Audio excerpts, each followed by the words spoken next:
It's not like we were waiting on you or anything.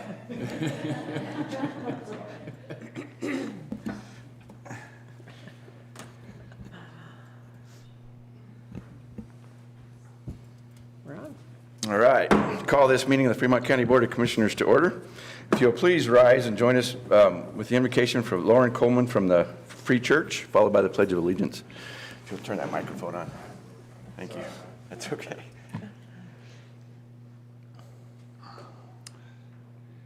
Oh, Father, I just want to come to you on behalf of these men and women who serve this county so well and ask for your wisdom to be in this meeting, for your guidance and your counsel, because you know what is good for this community, and we'll trust you with that. So we give this all in Jesus' name. Amen. Amen. Amen. I pledge Allegiance to the flag of the United States of America and to the republic for which it stands, one nation under God, indivisible, with liberty and justice for all. Thanks, Lauren. Roll call, please. Commissioner McFall, Present. Commissioner Bell, Present. Commissioner Grantham, Here. County Attorney Jackson, Present. County Manager Bryant, Present. Planning Coordinator Stone. Present. It's always on. All right, approval of the agenda. I know we do have an addition. We'll ask Commissioner Grantham. Thank you, Mr. Chair. Yes, we do have an addition to add back into, I think it'll be the one item under old business, since we actually tabled this at the August 24th meeting, and that is the proclamation honoring the DiNardo's Cider Week, which will be on October 3rd through October 9th, and I would move that we approve the agenda with that amendment. Second. It has been moved and seconded with amending the agenda, adding under old business DiNardo's proclamation. Any further discussion? Roll call, please. Commissioner Grantham, Aye. Commissioner Bell, Aye. Commissioner McFall. Aye. Motion carries.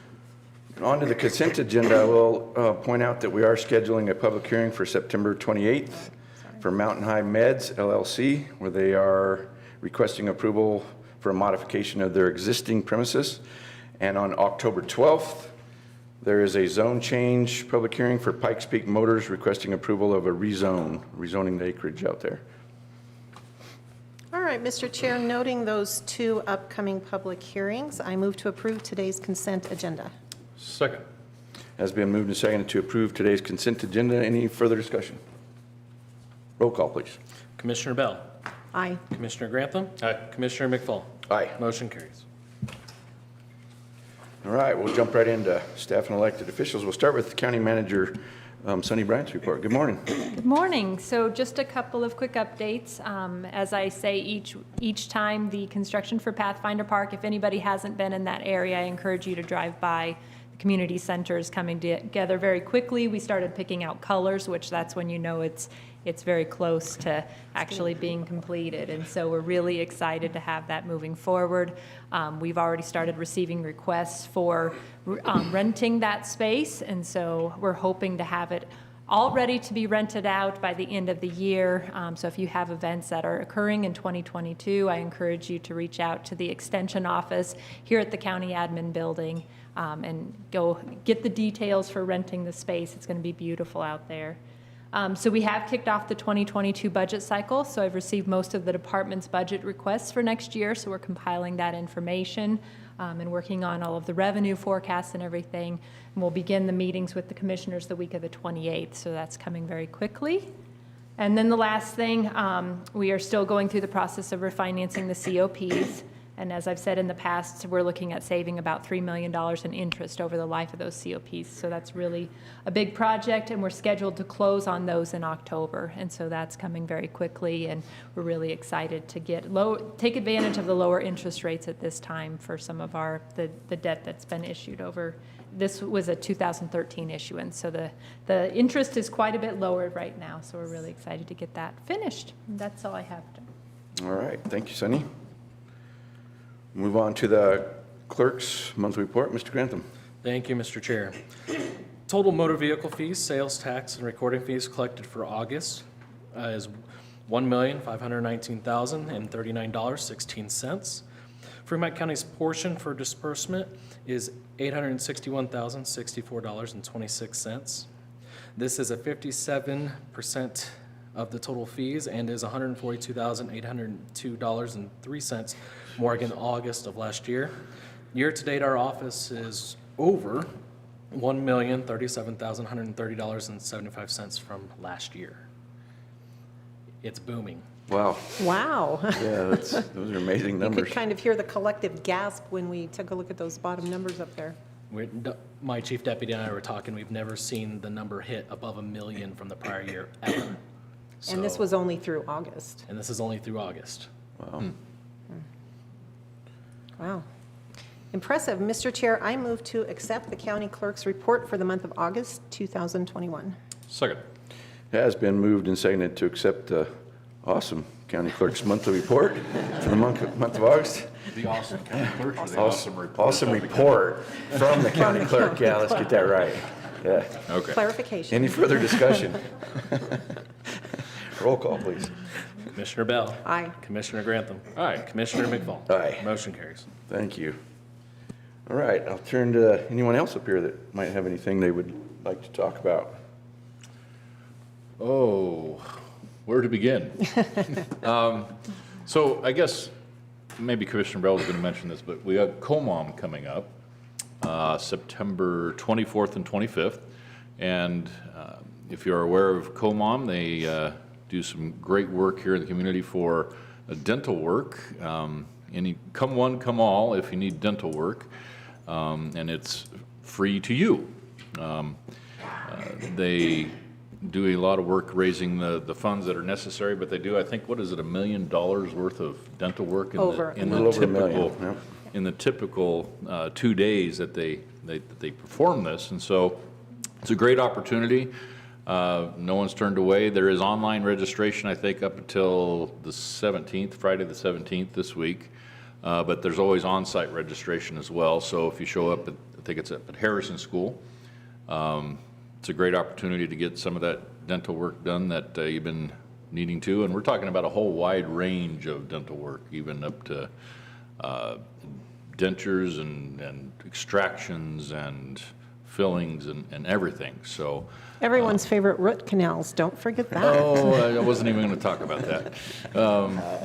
But even the root canals. So spread the word if you know somebody that is in need of that. This is a great opportunity for them to get some of that work done and not cost an arm and a leg.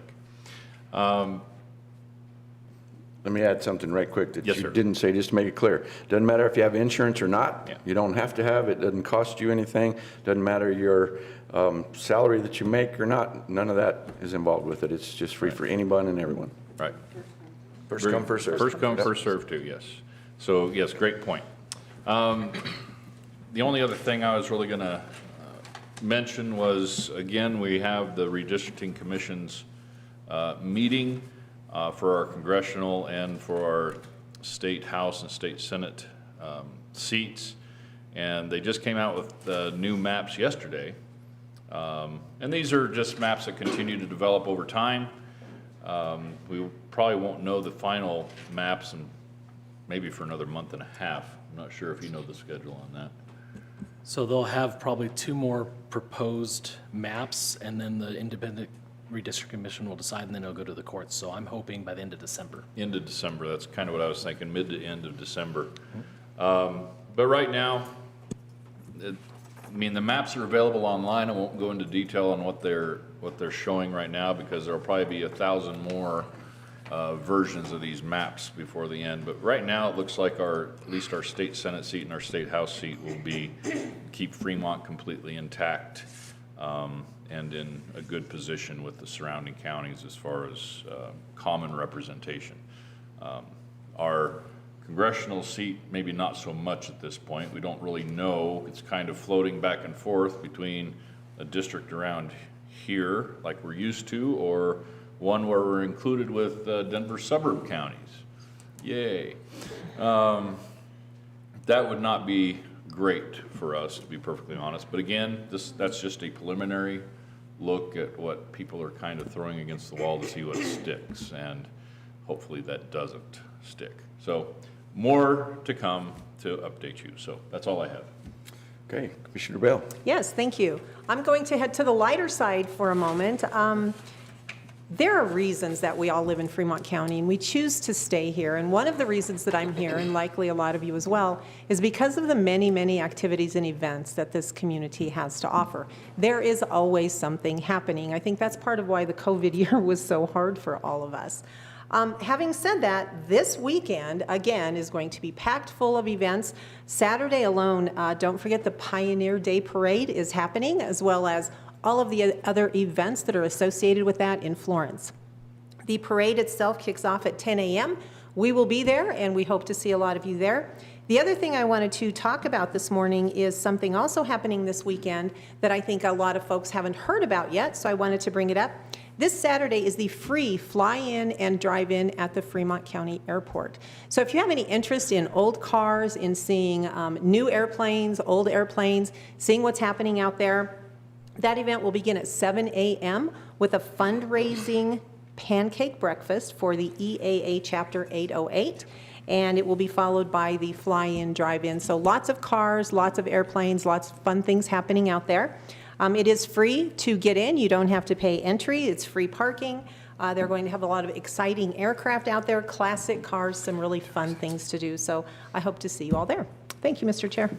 All right, thank you. Along with that, Pioneer Days, there is a senior rodeo happening at Pathfinder Park, 3 days of rodeo. So there's all kinds of stuff going on. Like you say, I want to bring up something that I haven't talked about in several months, which is kind of awesome that I haven't had to, but it's starting to get very dry out there again, and lightning is starting to pop around. And when you're out enjoying the outdoors, make sure and be diligent and don't start any fires because it's getting very dry. Michael Kroll, emergency manager, sitting back here, knows it's a busy time right now, and the vegetation is drying out severely. So be very careful when you're out there.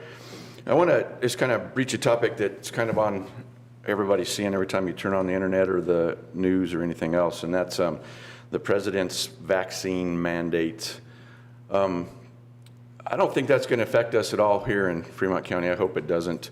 There may be some companies that it does, but I think I'm speaking for all of the board here when I say this, though. We're not at all in favor of any kind of vaccine mandate. It will not be any kind of you have to have the vaccine to work for Fremont County or anything like that. That's not going to be not even anything remotely close to that, as well as mask mandates. I know there's been some outbreaks going on at the schools. I hope the school boards are talking about that. They're elected a board. They have the ability to do whatever they need to do in their schools because they know what's going on.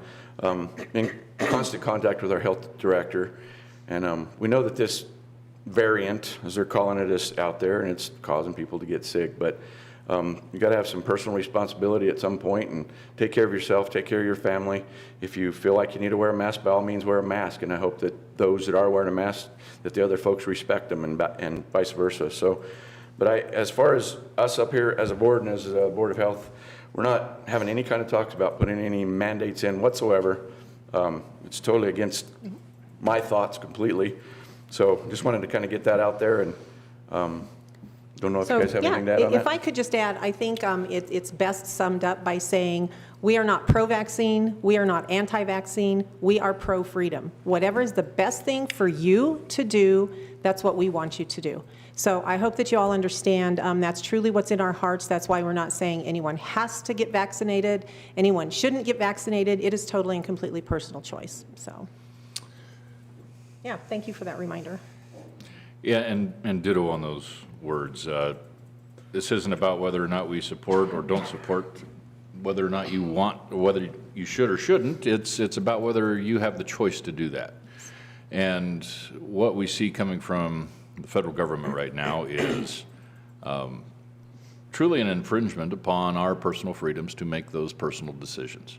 And the mandates that are coming down right now, as far as I know, they only apply to the executive branch, at least on the government level, but they don't apply to the congressional branch.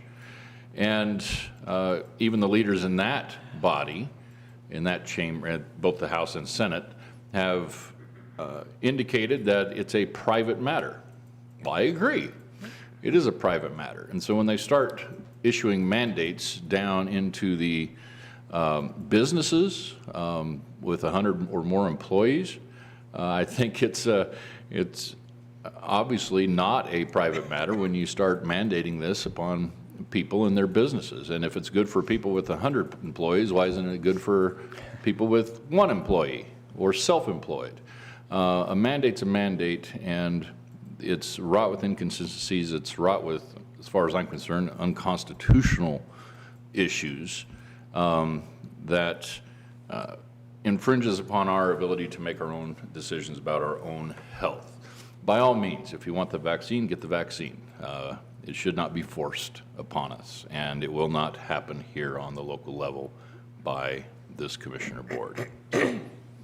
With that being said, if you do want the shot, reach out to the health department. There are some pharmacies that still have it.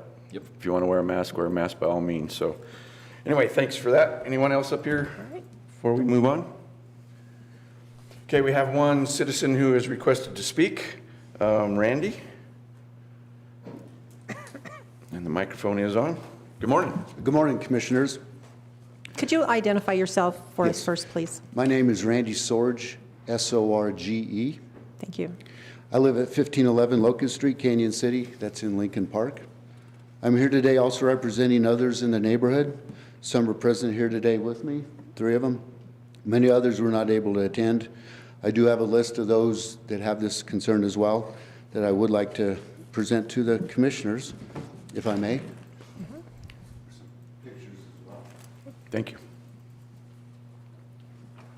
I want to bring your attention a homeless camp that moved into our area about 4 weeks ago. It's located at the 1700 block of Elm Street, which is at Locust Street. There's 2 to 4 tents. They've built an outhouse. They recently acquired an old RV trailer. It's 4 adults and 3 children, including 1 infant.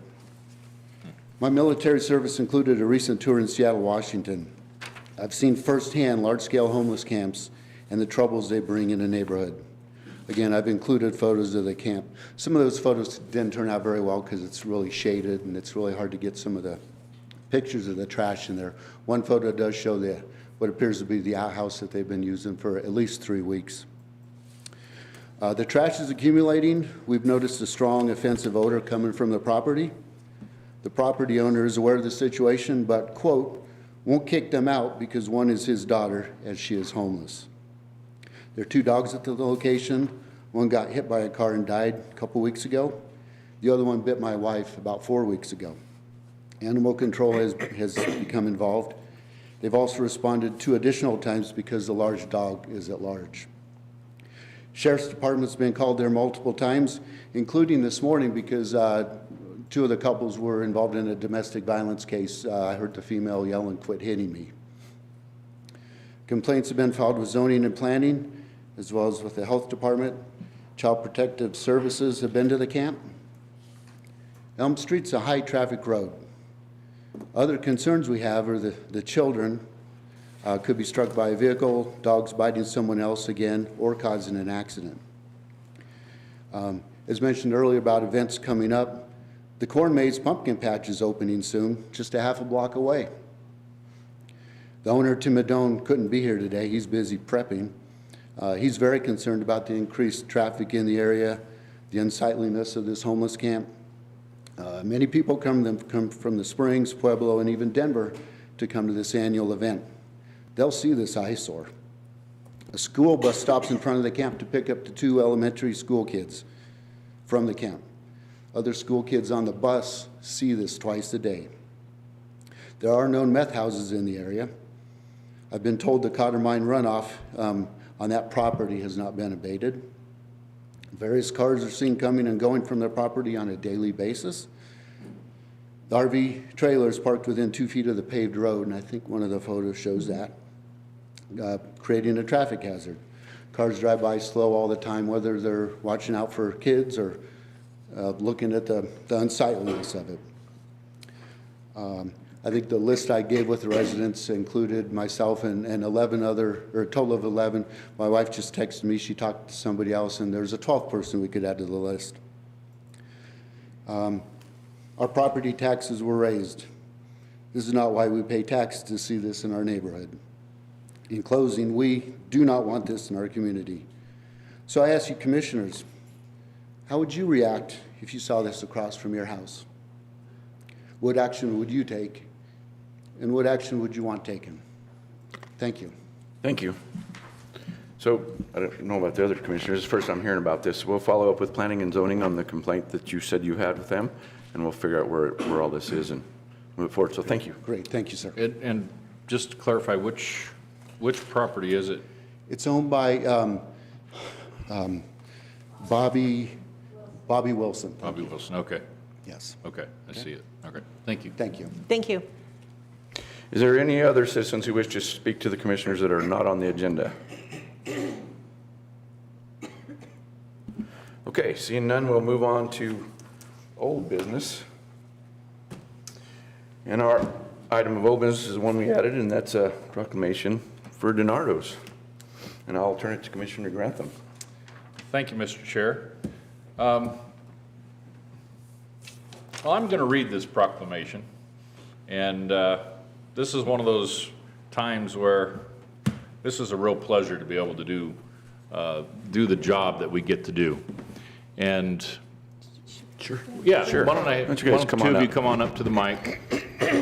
Thank you for And- being here this morning, too. Yeah, thanks both of you. Thank you for inviting us. Betcha. And I'm going to read this proclamation, and I'm sure we'll have some comments. I'm sure we will.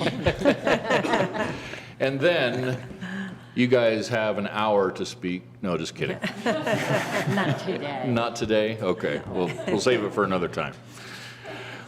From the Fremont County Board of Commissioners, a proclamation for DiNardo's Cider Week, October 3rd to October 9, 2021.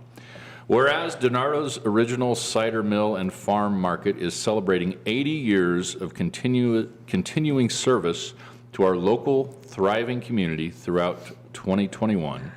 And whereas DiNardo's Cider, located at 1400 Royal Gorge Boulevard, has the distinction of being the longest operating continuous business on US Highway 50 in Canyon City. And whereas DiNardo's Cider is located in Canyon City, Fremont County, Colorado, and has faithfully and hospitably served all members of our community for many decades. And whereas DiNardo's Cider has supported the efforts of local farmers by using and selling locally sourced produce, a wonderful example of the mutual benefits of our rural economy.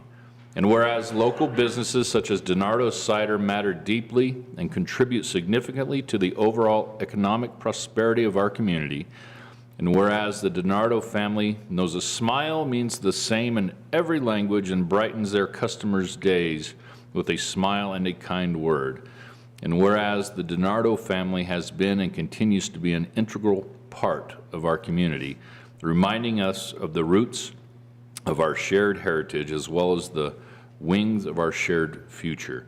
Now therefore let it be proclaimed by the County Commissioners of Fremont County, Colorado, that the week of October 3 through October 9, 2021 is hereby designated as DiNardo's Cider Week in Fremont County.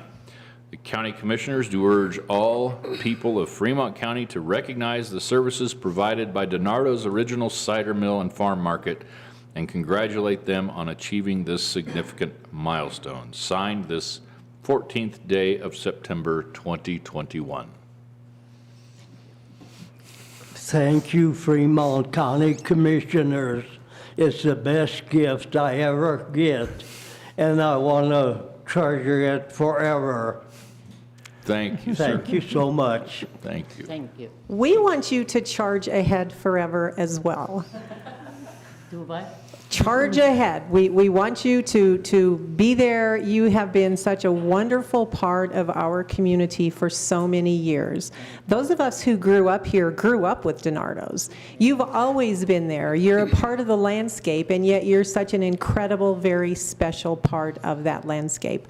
We all know that we can stop in any time, any day, and have a kind word from you and get that smile from you. And it's just what you've managed to accomplish in all these 80 years is truly incredible, and we really do appreciate having you there. So thank you for being here with us today. What I think is pretty awesome is in the proclamation, it says the oldest business on Highway 50 in Fremont County. I wouldn't doubt that it's one of the oldest businesses on Highway 50 that's been continually going for 80 years. So, It's actually the oldest business in Fremont County. yeah, but I bet it reaches beyond the borders of Fremont County too. So that's pretty Probably. amazing. We don't know. And it is, I mean, we all recognize it. I've been here 30 years and it's been there. If it goes away, I don't know what I'll do. So it needs to keep trucking along. You could volunteer to help. Is that right? Can do that. We I'm volunteered him to help. serious, Kevin. Can do that. I told him 8 more years, and then he can decide if he want to retire or not.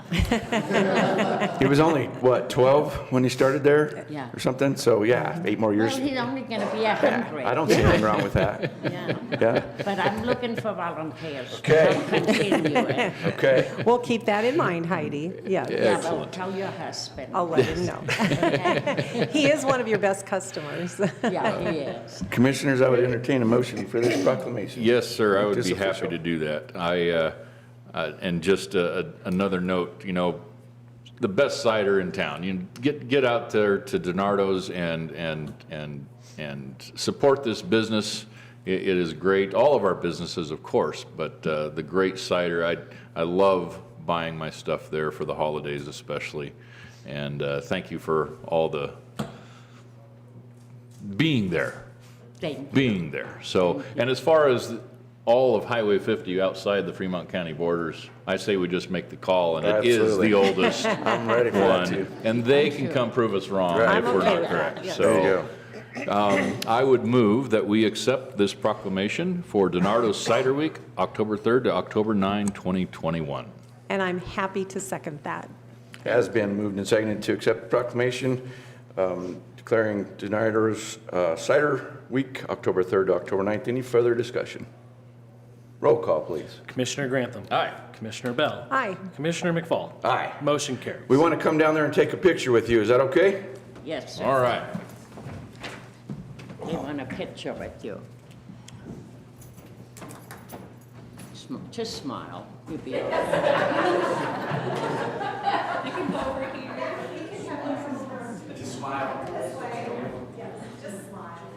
I'm gonna stay next to you. Oh, and I get to stand next to this handsome young man. And if you have, yes, here, if you want to hold this also. Okay. Gonna do another one. Okay.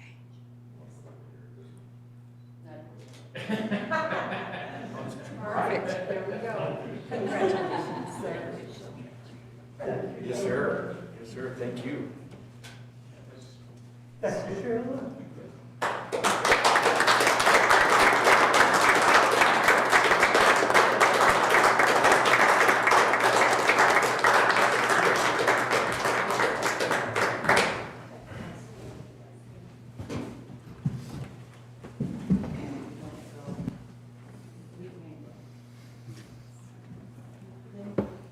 Okay, we've got a few minutes. We do have a public hearing, but we're going to jump right into that new business and start. The first item on no business is proclaiming September 2021 as National Kinship Awareness Month throughout Fremont County. We have Barry Acton here this morning, and This is Amy Maroney. Amy Maroney. She's our great kinship worker. Good morning. She does some fantastic work with the families here in Fremont County. First, I would thank the board for giving us this time and ask that you proclaim the month of September 2021 as Kinship Month in Fremont County to recognize the wonderful work that our kinship families are doing.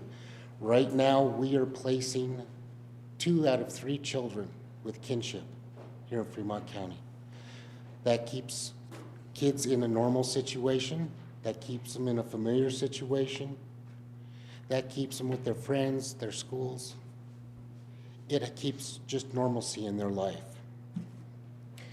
Whereas Fremont County is steadfast in its commitment to promoting the safety and well-being of our children And this includes providing a stable household for all youth in which they can be nurtured and succeed. And whereas in 2020 or 2020 nationally, 2.7 million children. In Colorado, 3,116 children. And in Fremont County, a monthly average of 57 children were raised in kinship families with grandparents or relative caregivers who had stepped forward out of love and loyalty to care for their young relatives, providing them with a sense of connection, security, ties to their cultural heritage, their family, and their community. And whereas kinship caregivers reside in urban, rural, and suburban neighborhoods across Fremont County, and children, grandparents, and other relatives in kinship families face certain challenges. Therefore, partnerships among the educational, legal, social services, mental health, chemical dependency counseling, judicial, law enforcement, and other systems are important for ensuring access to services that can enable kinship youth to flourish in all facets of their lives. And Fremont County residents join to honor grandparents and relatives who step forward out of love and loyalty to care for at-risk children during times in which biological parents are unable to do so. And whereas Kinship Care Month provides an opportunity to showcase the accomplishments of countless youth throughout Fremont County who, with the unconditional support of grandparents and other relatives, have successfully navigated the emotional difficulties of separation from their parents. All Fremont County citizens are encouraged to raise their awareness and understanding of the positive family environment that kinship families offer for many children. Therefore, the Fremont County Board of Commissioners do hereby proclaim September 2021 to be Kinship Care Month in Fremont County. Thank you so much for Thank you. that. Yeah, I think that's amazing, an average of 57 children in Fremont County alone, and getting them with those kinship. We've talked about that, how important that is to keep them with their families and their friends, just like you said, rather than a stranger, That's right. basically. Well, it's keeping them in the county. Right. It's keeping them in a familiar environment. It's just helping them through a very difficult situation. Keeping them in that familiar situation, I think, as well as familial situation, I think helps to ensure their success later in life. Absolutely. They're not pulled out and starting all over again every month or 2 months or so, Now, yeah. The children go through enough trauma during the removal process. Keeping them in a normal familial environment helps lessen that trauma. Plus, there's great supports in this community, other than the kinship, with our other providers and supports that, the kids are being well taken care of here in our community. And events like this happen, I think it's traumatic for the entire family. Absolutely. Especially the child, but for the entire family. And so this is a way to just help the entire family stay nuclear and stay together, and to, like I said, ensure success not only for the child, but for the entire family. So God bless them all. They Yes, do an ma'am. amazing job. Yes, They thank do. you. And just thank you for what you do. That's what I'll add. Thank you, They've Commissioner. stated the importance as you have, so just thank you guys for We appreciate that. helping these kids. We appreciate you too, thanks. All right, with that, Mr. Chair, I move to approve the proclamation naming September 2021 as National Kinship Awareness Month throughout Fremont County. I'll second that. That has been moved and seconded to approve proclamation for September 2021 as National Kinship Awareness Month in Fremont County. Any further discussion? Again, just thank you guys for what you do out there. Appreciate it very much. Thank you, Commissioner. Roll call, please. Commissioner Bell. Aye. Commissioner Grantham. Aye. Commissioner McFall. Aye. Motion carries. Thanks, guys. Thank you, Commissioners. Appreciate it. Thanks for being here this morning. Thanks, Have a Amy. great day. Okay, the hour is 10:03. We do have a public hearing. We have a hearing for a temporary use permit for Heart of the Rockies Rural Philanthropy Days dinner, requesting the TUP for a dinner located at the Royal Gorge Dinosaur Depot, 44895 US Highway 50 in Canyon City. It will be held September 22nd from 6:30 to 9:30. And we have Moretta Sharaki? Sorry. Hi. Hi. Good morning. This is a public hearing, so I will open the public hearing and let you take off with your event. What you got going on? Oh, thought you were going to ask me questions. We might do that. We might. So we have the Heart of Colorado Rural Philanthropy Days, a reception up at the Dinosaur Experience on September 22nd, which is next Wednesday. The Rural Philanthropy Days event is a 3-day conference that's going to be held here in Fremont County this year.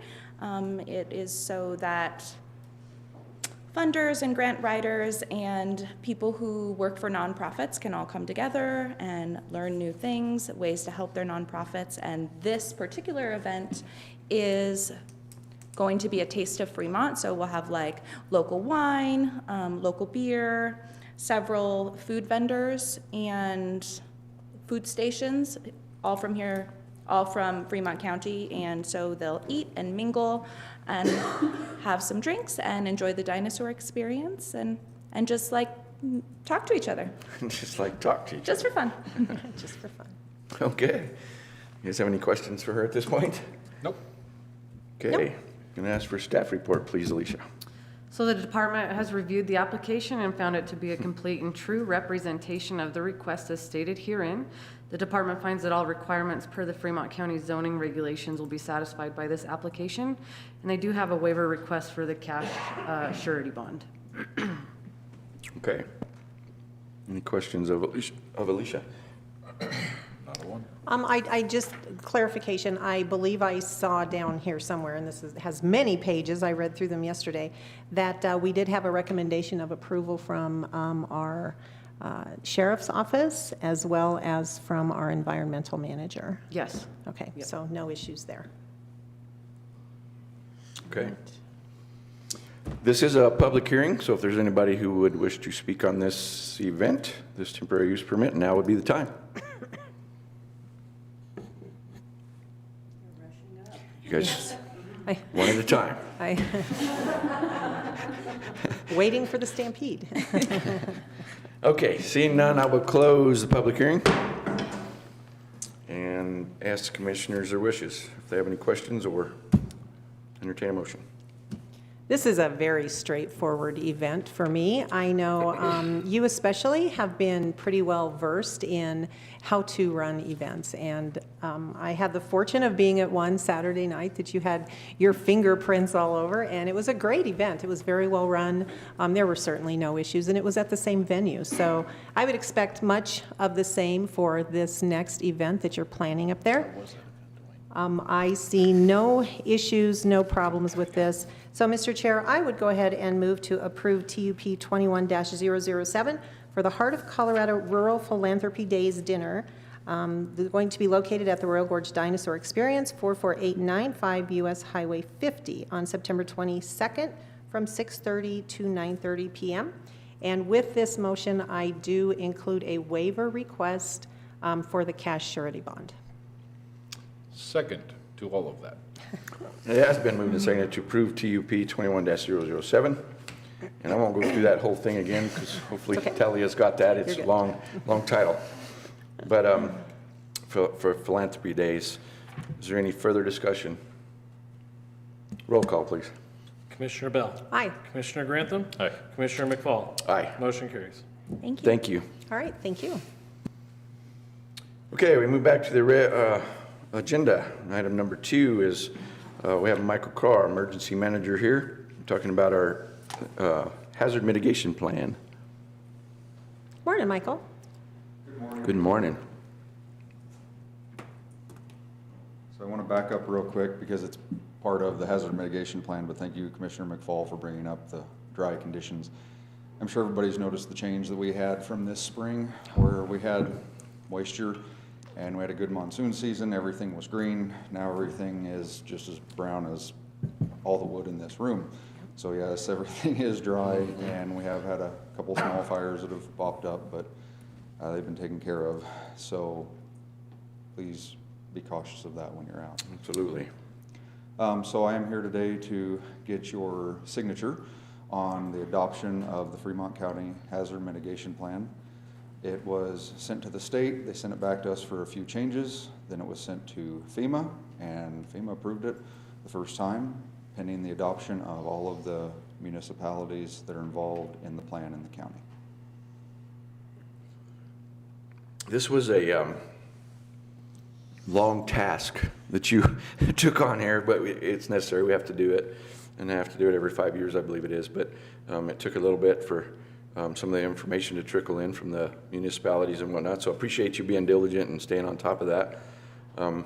Finally got a good plan. I think it's very important with the way the weather is nowadays and different things. You never know what's going to happen. So we can look at this plan and know that we can use this plan if something happens, whether it be an earthquake, a fire, or whatever, because there's a lot of great ideas in it, a lot of, I guess, direction in it more than ideas. So I appreciate everything that you've done on this and the hard work that you put into it. Thank you. I would say with this particular plan, it does take a village. This is unfortunately something that Fremont County cannot take care of alone. We do require input from all of the municipalities here, and so I know when we've needed to, we've been able to also step in and say, you know, hey, you guys have to get this done. So I believe it's already scheduled on the Florence City Council agenda, and I know the others also are well aware that they also must adopt this before it can go into place within their city limits. So again, just a huge thank you to you, Michael, for coordinating and doing the heavy lifting on this, because it's a lot. I think the final document is, what, about 500 pages or something. So we're not talking about an event here or an effort that's just taken a few days. This has been months, if not a year, in getting this put together. So we appreciate all your hard work. And I appreciate your nudge every once in a while to get folks on board. It is appreciated because it does so many things, opens up funding.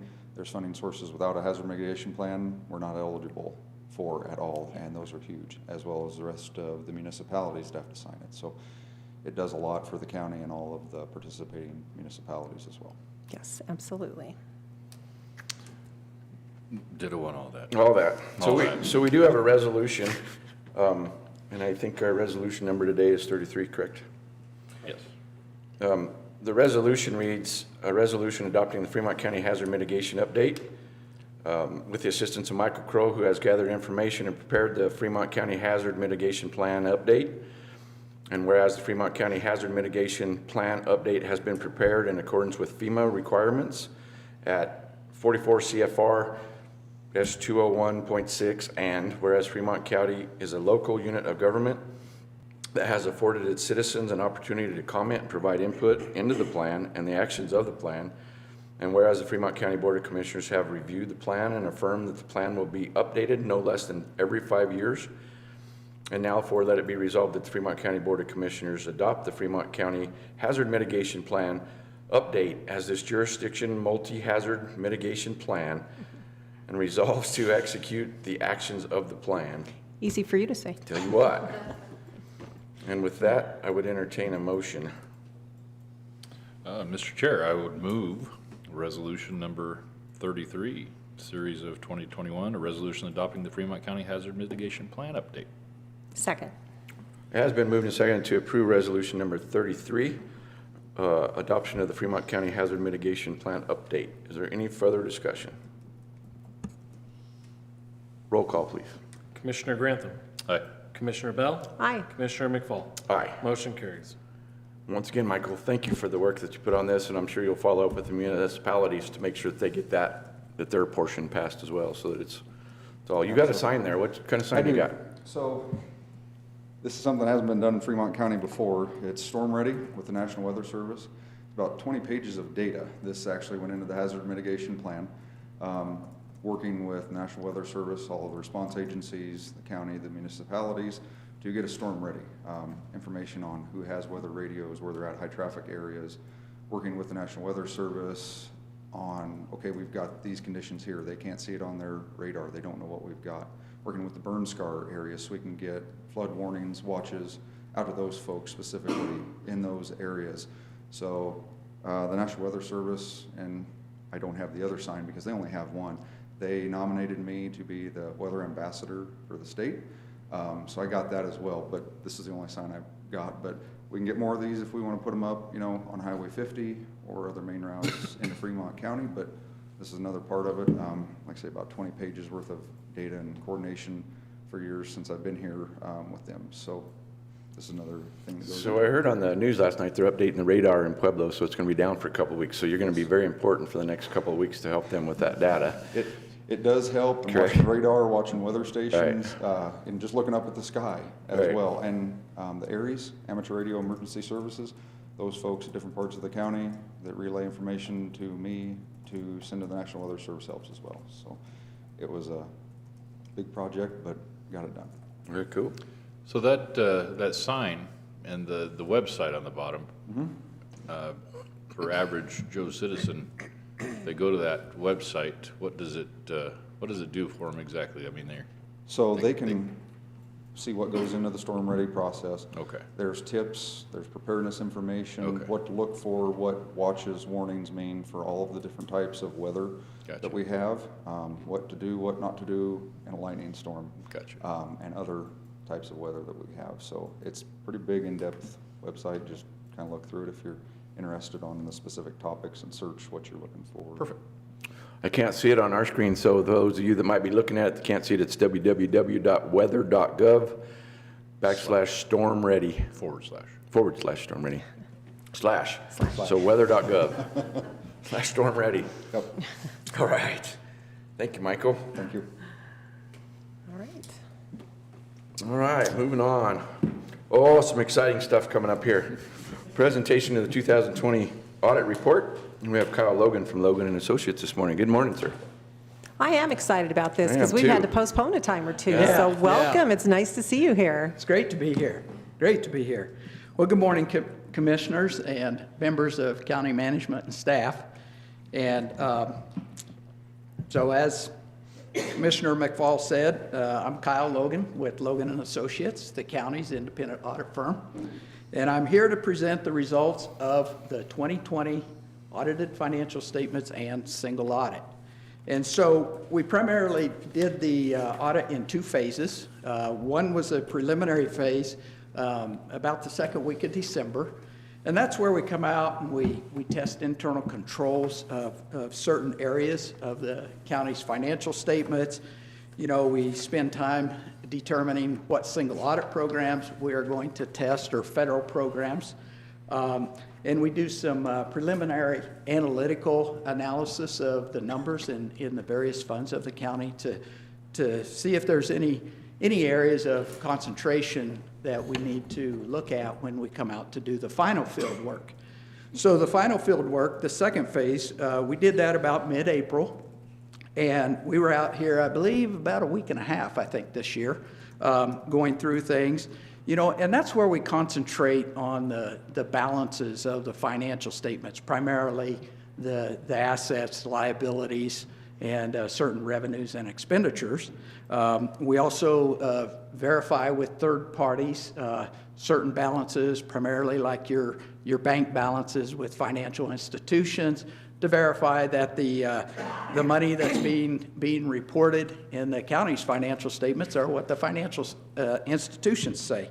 You know, we also verify like certain revenue streams with the state, other agencies and things that the county is receiving. And after we do all that process, then that gives me a level of comfort in order to issue an opinion on the financial statements. Now, first, the financial statements, all the numbers, all the statements in this document, footnote disclosures, they're responsibility of the county's management. My responsibility as your independent auditor is to audit them and issue an opinion. And so following the table of contents is the independent auditor's report. And in that 3-page report, the most important paragraph is at the top of the second page, page B, which is the opinions paragraph. And so for the year ended December 31st, 2020, the county received an unmodified opinion. In layman's terms, that's a clean opinion. So what that tells you as a Board of Commissioners, that's the best that you can receive from an independent auditor. What that also tells you is that all the financial statement numbers, footnote disclosures in this document are in accordance with generally accepted accounting principles for a local government, and that the balances are fairly stated and materially correct at December 31st, 2020. And so this document is primarily divided up or sectioned in 7 parts. Following the independent auditor's report, we have the management's discussion and analysis, which is primarily kind of a written narrative of things that have happened over the past year, comparing 2020 with 2019 balances. Then we have the basic financial statements, which are pages 1 through 6, followed by the footnotes, pages 7 through 28, the required supplementary information, which are your major funds budgetary comparison schedules, which are made up of the General Fund, Transportation Fund, Department of Human Services Fund, and the Sales and Use Tax Fund. And then following is the supplementary information, pages 33 through 44. This is your combining and individual non-major fund statements and budgetary comparison schedules. And then to end it with the last two sections, the single audit section, pages 45 through 53, where there are opinions there on the federal programs and in accordance with governmental accounting standards. And then finally, the last two pages is the local highway finance report, which is a state-required report because the county is receiving the highway users tax fund monies, okay?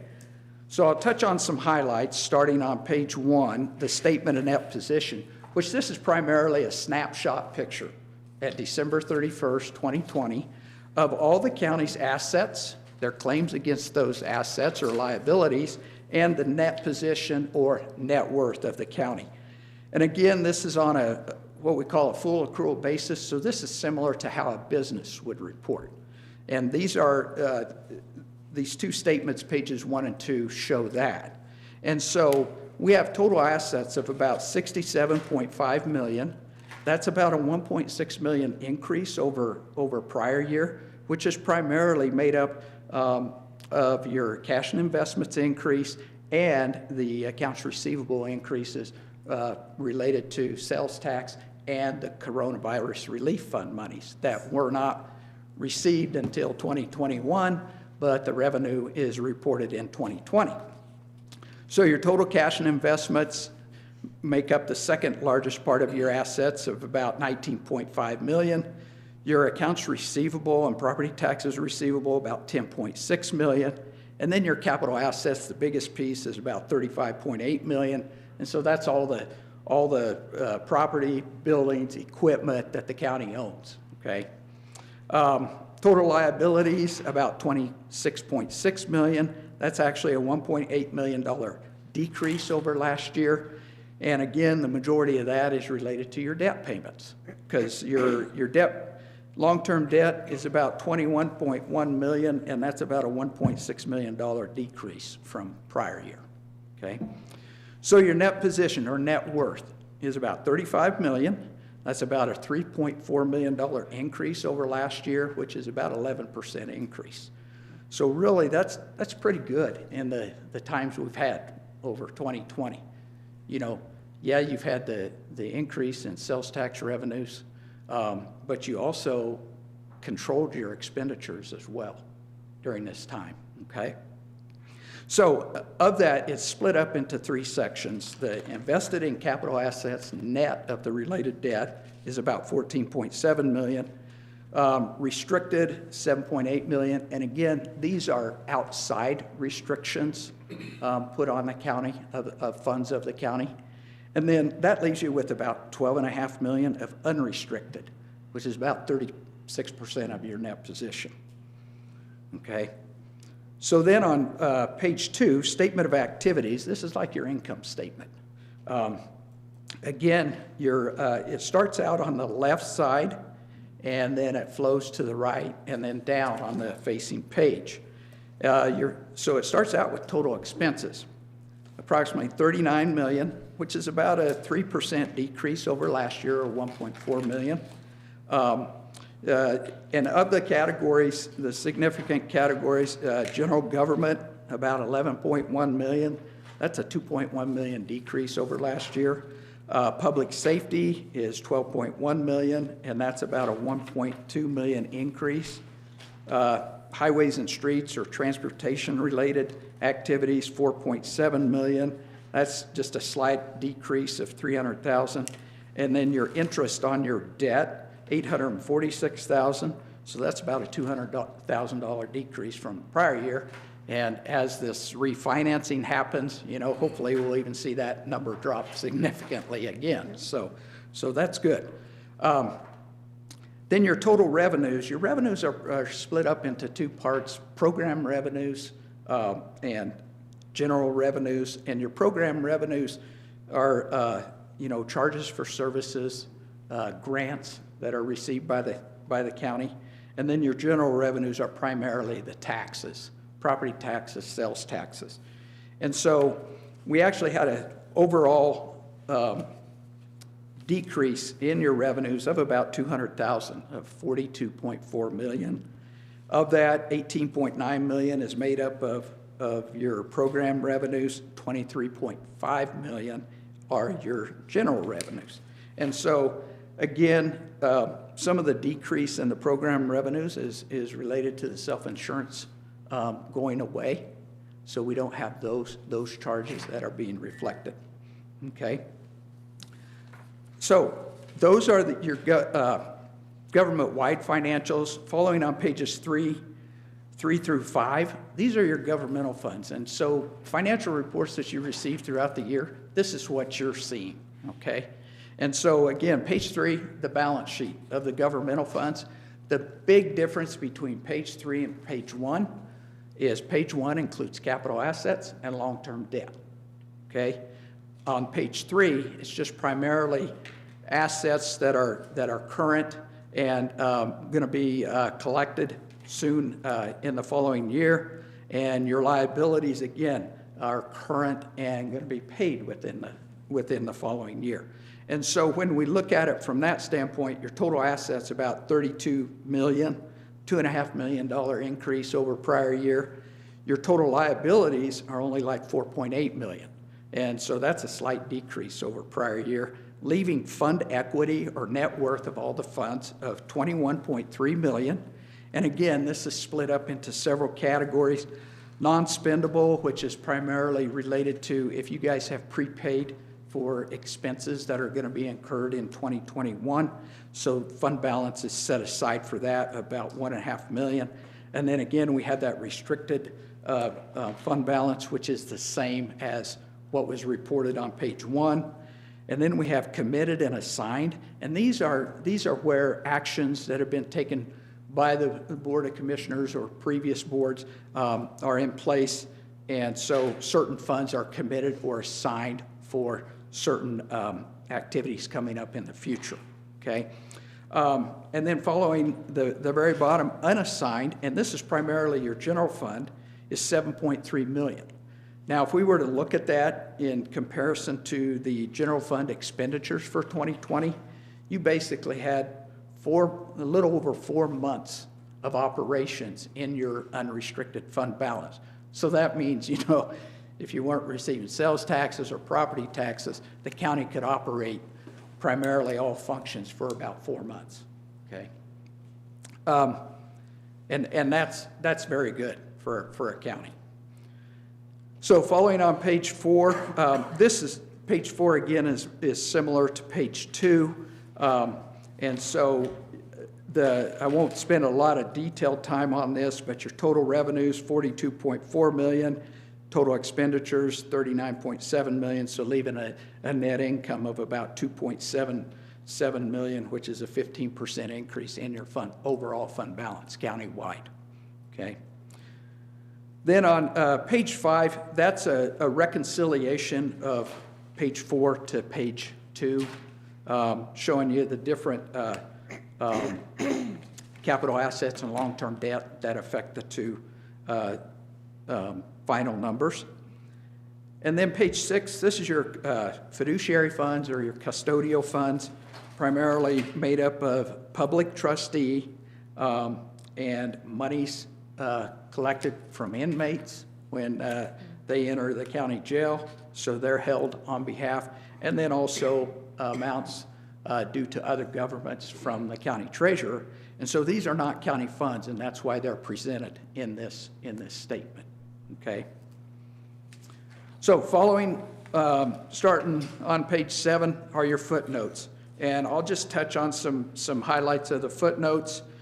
Pages 13 through 15, this talks about this is more detailed of your fund balances that I've talked about, the committed, assigned, and restricted. So if you're curious how the details of those are laid out there on those pages. Note 3, this is on page 17 through 21, this is your cash and investments. And again, there's certain required disclosures to support the numbers of the financial statements by the Governmental Accounting Standards Board, and so that's what we're doing here on these pages. Note 5 is on page 23. This is your table of your capital assets showing beginning balances, changes, additions, deletions, and depreciation for the current year. Note 6, pages 24 through 25. This is a summary and an explanation of all the long-term debt that the county has. And then on the very last page, on page 28, we've added in note 10, an uncertainty related to the coronavirus pandemic. And this is something that the accounting standards kind of recommended because you don't know. There is a unknown out there of how the pandemic will and is affecting local government entities. Then that takes care of the footnotes. Following on pages 29 through 32, this is a required supplementary information. And again, these are your what we call major fund budgets. So the general, transportation, human services, and sales and use taxes.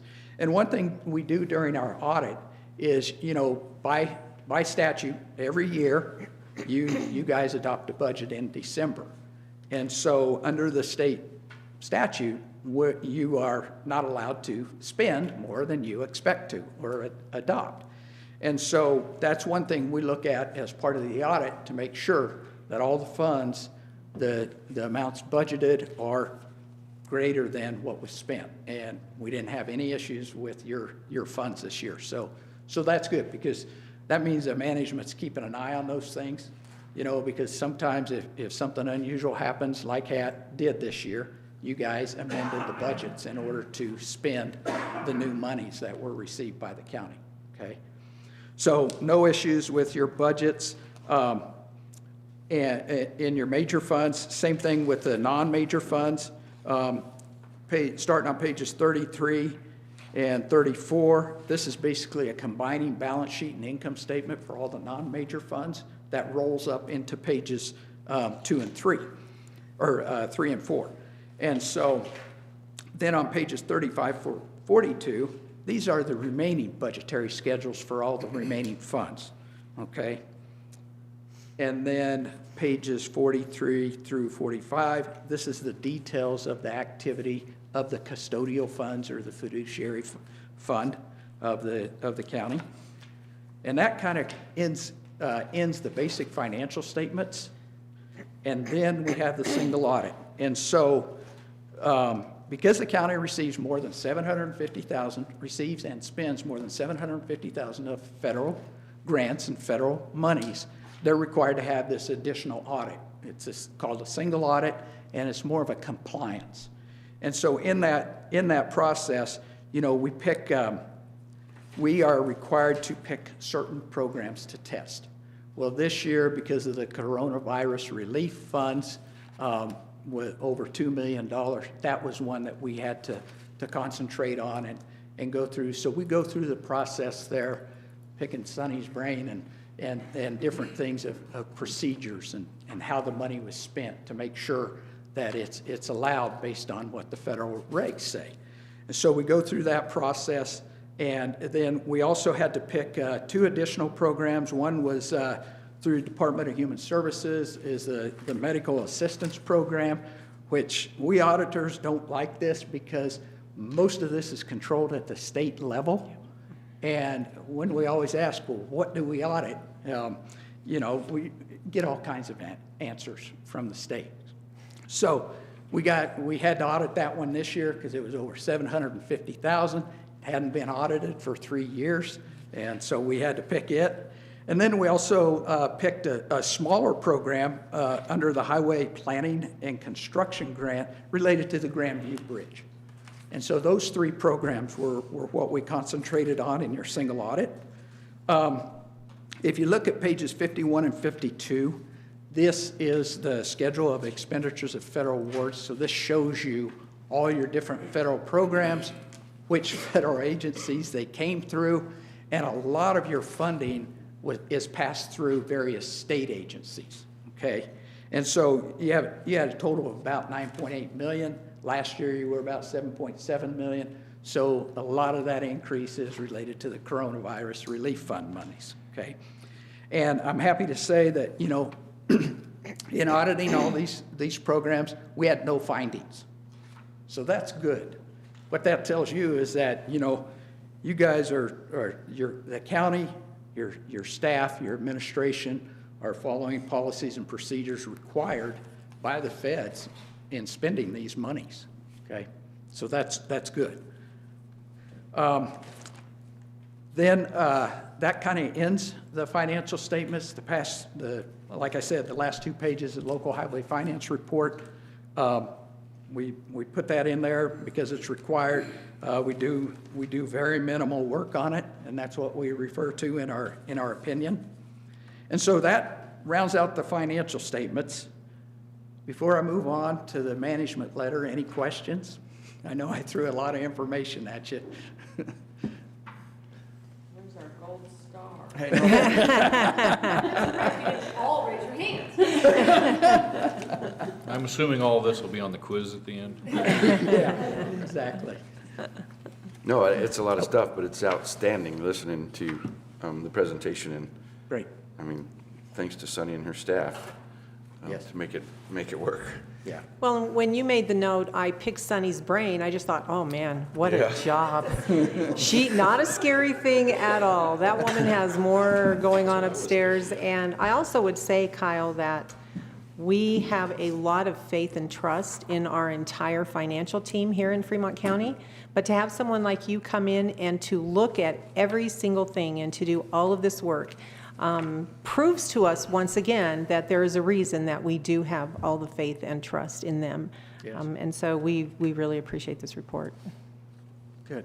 Well, let me talk about the management letter, and I will add some comments back to you, Commissioner Bell, about the policies and procedures of staff of the county that staff are following. So the management letter, this is a required document by our professional standards to communicate to you, the governing board of the county. And so that's what this does. There on the first page, it tells you what our responsibilities are as your auditors. And then on second page, you know, there's certain areas, if we had any changes in estimates in the accounting records, that's primarily like your depreciation. Or if there were changes in significant accounting policies, which there were none for 2020. If we had significant audit adjustments, we just had a few minor adjustments.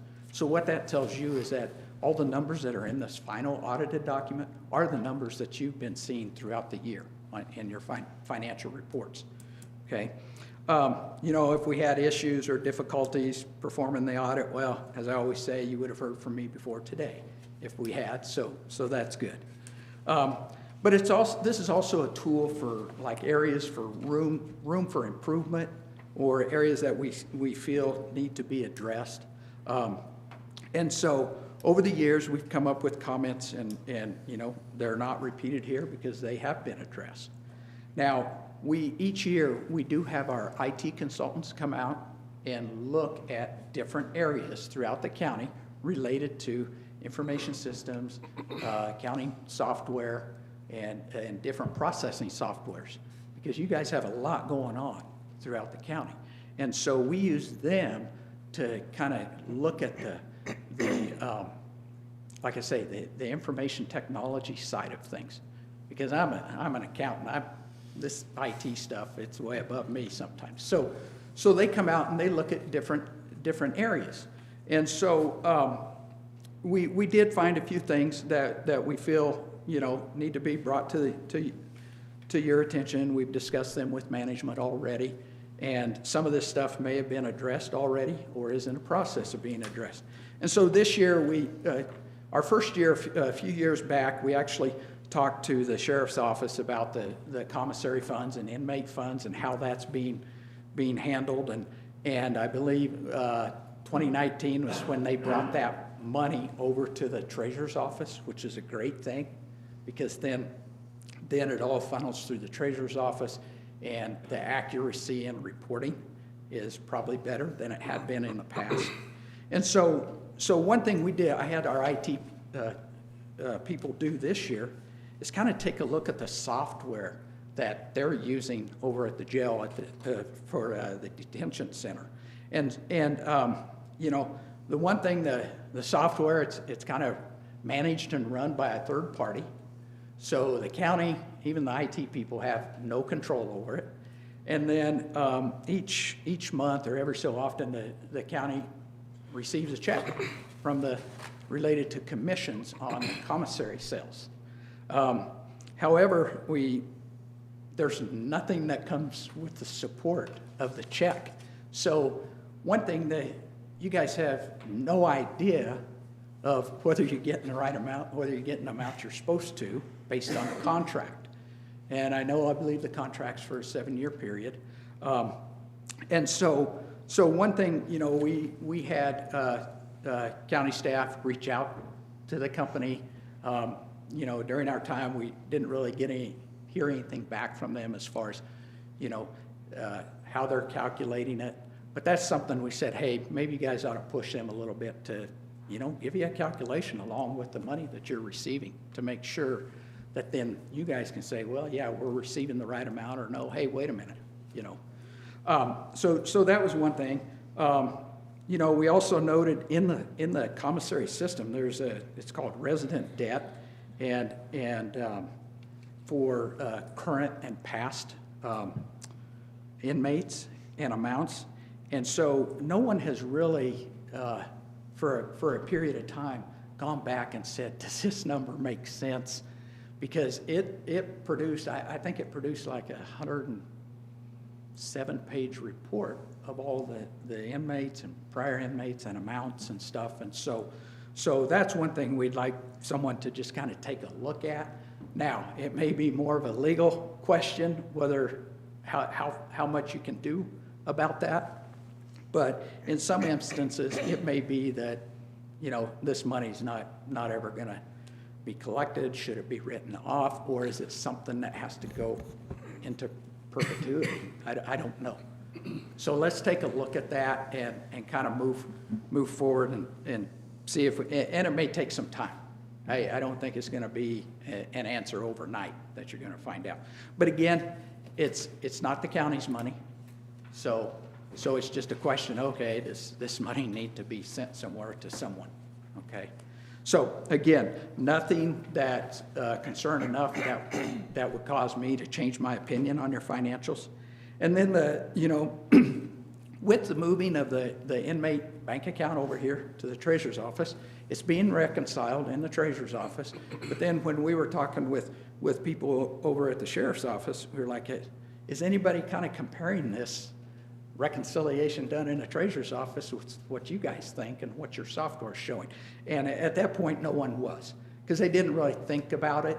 And it's probably more of a training thing to say, hey, you know, here's what's coming. Here's what the bank is saying you guys have. Is that what your system's showing?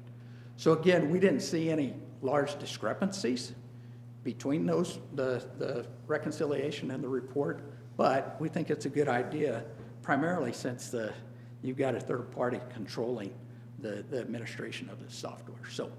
So those are a few things related to the inmate's commissary account to take a look at. And you know, during this upcoming year's audit, you know, we'll follow up on it and see how things are progressing. So the other thing is related to the IT system.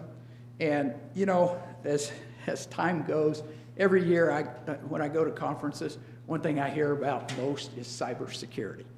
And so it doesn't matter how small or how big you are, there's chances. And you know, one thing that we feel that needs to start being addressed is planning for, you know, potential cyber attacks or even disaster recovery. Disaster recovery in the terms of loss of data or loss of of your technology system. And so right now, you don't really have a detailed plan or addressing this. And so we think it's important to look into it and say, okay, does this make sense for us to do? And, you know, looking at it countywide and the different systems. And so I know as part of this process, you know, our IT consultants that we use, they're independent of us. So if there's anything, you know, the county would like to discuss with them, they can for suggestions or guidance there. And I know as part of their process, they do provide certain information to the county as far as here's some best practices and things. So take a look at that and, you know, see if it makes sense to get something started as far as putting in place. And then in conclusion, you know, I want to thank Sonny, Sheriff, the finance staff, and even Kim Rankin over at DHS. You know, they have the hard part in this whole process. They have to dig through information, find us information, answer questions to sometimes things that happened, you know, 18 months ago. And so we really appreciate their help. And to kind of add on to Commissioner Bell, what you were saying is that you guys and previous boards have put in good policies and procedures over your accounting systems, and your staff are following them. If not, I would have mentioned it in my report. And so that tells you, you know, that one, your accounting system is allowing for good, sound financial reporting in accordance with generally accepted accounting principles for a local government. So that's good. And, you know, as long as that continues, then you will have a level of comfort and you know, in your finance staff. So really, I really enjoy you guys. You're one of my most enjoyable audits that I do. So because there's so much going on, and I really enjoy being a part of it. So thank you. Yeah, I think it's great that we can have that level of confidence in our staff, and then we see the outcome of that too. So we can also have a level of confidence in the county and the way we're running it and staying afloat. So good work on everybody's part. So one comment I would like to make, Mr. Chair, was you threw out a number that just kind of made my head explode in a really, really good way. So back in 2008, we were having the banking crisis and the housing crisis, and everyone's homes were being repossessed, and what was happening with interest rates and all of those things led to a perfect storm of confusion and financial crisis here at Fremont County. So none of us were seated as a commissioner at that time. And the three who were here, that board saw what was happening, and they decided the ship of Fremont County was not going to sink. So they started taking immediate actions to change things here for the county. I believe at one time, the unassigned funds, which we basically call the reserve fund, was down to maybe a week's worth of operation. It was less than $1 million. It was in the hundreds of thousands of dollars. There was nothing there, but they saw the problem. They made some changes, and those changes have continued and moved forward. We've continued to make other changes. The economy has strengthened so much and has gotten so much better. But to know that in those 12 years, we've gone from maybe a week of operation with no income to 4 full months of operation. We've gone from hundreds of thousands in that reserve fund to $7.3 million in that reserve fund. And you yourself said, I don't generally see counties who have this much of a reserve fund or this much unassigned. And that just blew me away, like I said, in a really, really good, positive way, because it's taken a lot of work. It's taken a lot of work by all of those commissioners who have served since back then.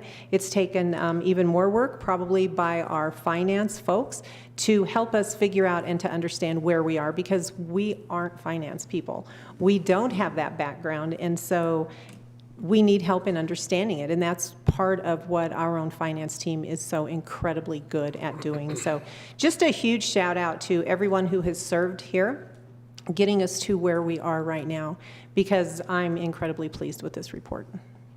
Thank you. Thank you for that, Kyle. I was sitting here listening to you having flashbacks to JBC and Finance Committee. Not good ones either, yeah. Some good, some. But just hearing the GASB and gap accounting and all that fun stuff. In any case, thank you for that. To Commissioner Bell's point there, standing on the shoulders of a lot of folks. As the new guy here, I will take the opportunity, since I had absolutely nothing to do with all those good decisions, I'll take all the credit for all the good stuff you found, so. You're welcome. And that's that. That's that. Oh, no. Thank you for your hard work, and of course, Sunny and herself and her crew. Just thank you. So, good news. Very well done. And with that, Mr. Chair, I have a motion if you're prepared. I am ready.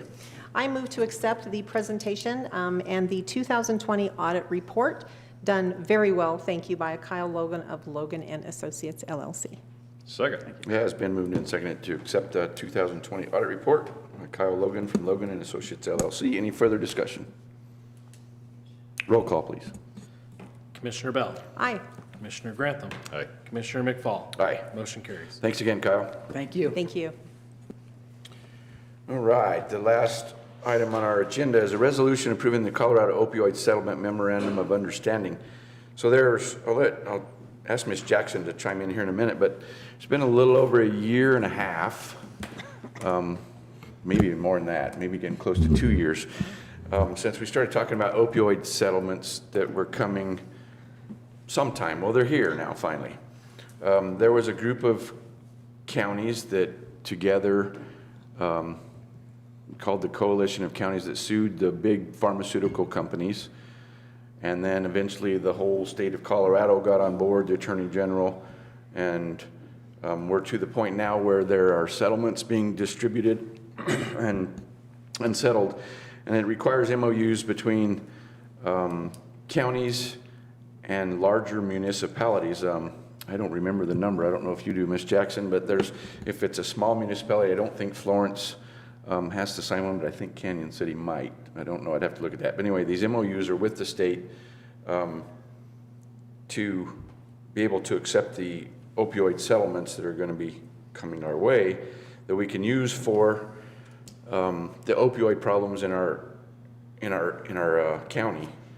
A lot of people don't realize where the problems are within the county, I think, but it's some of it are unintentional too. People received opioids because of an injury or something and ended up getting addicted to them and just have to have them, and one thing leads to another. So there's a lot of it in rural Colorado and in Fremont County that this money will be very well used for. There was also regions made to kind of lump portions of the state together that have like communities. So Fremont County, Custer County, Chaffee County, Park County,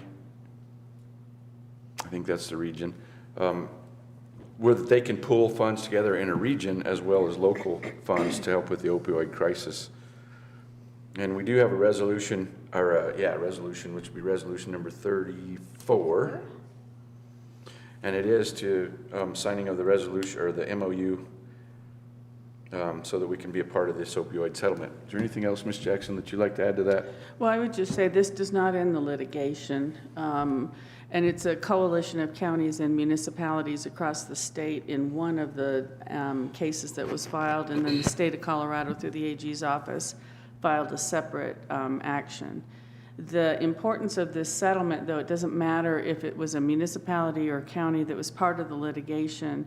Colorado's share is determined by how many municipalities and counties accept the agreement on the MOU on the settlement. The more that participate, the more money Colorado gets. So whether or not they join the litigation, it's important for municipalities and counties to get on board with this portion of receipt of settlement proceeds.